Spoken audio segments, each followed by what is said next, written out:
কখনো হতে চাইলে ঈগলের মতো হতে হবে, তোতার মতো নয়। তোতা অনেক কথা বলে কিন্তু বেশি উপরে উঠতে পারে না। ঈগল কম কথা বলে কিন্তু উড়ে সকল পাখিদের উপরে, তাই ঈগলকে পাখিদের রাজা বলা হয়।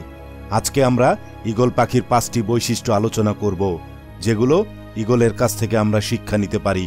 প্রথম বৈশিষ্ট্য, ঈগল একা উড়বে, কখনোই অন্য পাখি অথবা এই প্রজাতির কারো সাথে কখনোই উড়বে না।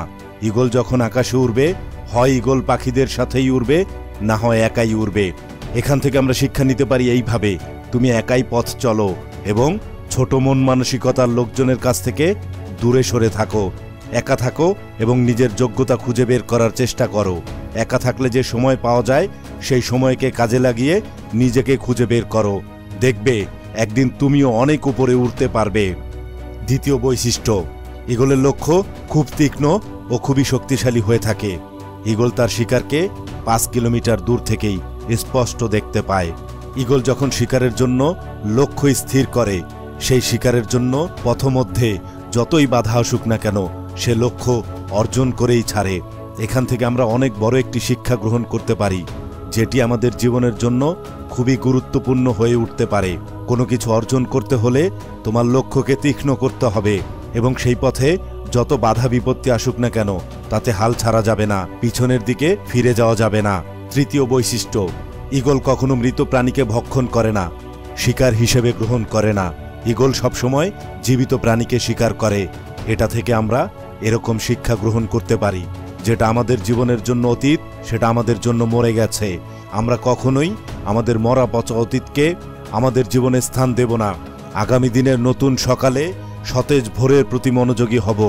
তোমার অতীত জীবনের ব্যর্থ মুহূর্তগুলো, যেগুলো তোমাকে প্রতি মুহূর্তে কষ্ট ও যন্ত্রণা দেয়, সেগুলোকে অতীতের জন্যই ফেলে দাও। বর্তমানের সফলতার মুহূর্তগুলোকে দিয়ে ব্যর্থতাকে মুছে ছুঁড়ে ফেলে দাও, ঘুরে দাঁড়াও। অতীতকে কখনোই বর্তমানে স্থান দিও না, তাহলে তোমার অতীত তোমাকে কখনোই বর্তমানে ভালো থাকতে দেবে না। অতীতে তোমার সাথে যা কিছু খারাপ ঘটেছে, ওই সব মুহূর্তগুলো, চিন্তা ভাবনাগুলো তোমার জন্য মরে গেছে। তাই ঈগল যেমন মৃত কিছুকে ভক্ষণ করে না, তুমিও তেমনি অতীতের কোনো কিছুই মনে রাখবে না। চতুর্থ বৈশিষ্ট্য, যখন ঝড় আসা শুরু করে তখন ঈগল উদ্বিগ্ন হয়ে ওঠে। যখন বৃষ্টি শুরু হয়ে যায় তখন সকল পাখিরা নিরাপদ স্থানে নীরবে বসে থাকে, কিন্তু ঈগল তখন খুবই আনন্দ উপভোগ করে। ঝড়ের মধ্যে যখন প্রচণ্ড বাতাস বয়ে যায় তখন ঈগল সেই বাতাসের সাহায্য নিয়ে দ্রুত গতিতে অনেক উপরে চলে যায় এবং উপরে উড়তে উড়তে এতটাই উপরে চলে যায় যে মেঘের উপরে পৌঁছে যায়। এখান থেকে আমরা বুঝতে পারি, সংকটময় মুহূর্তগুলোর মধ্যেও আনন্দ খুঁজে বের করতে হবে। নেপোলিয়ন হিল একবার বলেছিল, প্রতিটি সমস্যার সঙ্গে একটি সুযোগ আসে। তাই ঈগলের মতো তুমি যদি তোমার সুযোগগুলোকে কাজে লাগাতে পারো, তাহলে তোমার জীবনে যতই অসুবিধা থাকুক না কেন তুমি সেই সব অসুবিধার অনেক উপরে থাকতে পারবে। পঞ্চম বৈশিষ্ট্য, ঈগল তার বাসা থেকে সবসময় নরম ঘাস সরিয়ে রাখে, কেননা ঈগলের যে বাচ্চা আছে সেগুলো যেন ওই বাসার মধ্যে আরামে থাকতে না পারে। বাসাটি যদি আরামদায়ক হয় তাহলে ঈগলের বাচ্চাগুলো সেখানে থাকতে বেশি স্বাচ্ছন্দ্য বোধ করবে, কিন্তু ঈগল সেটা কখনোই হতে দেয় না। ঈগল একটা পাখি, এটা সে নিজেও জানে। There is no growth in comfort zone. কিন্তু আমরা তো মানুষ, আর এই মানুষ হওয়া সত্ত্বেও অনেকেই কথাটি মানতে রাজি নয়।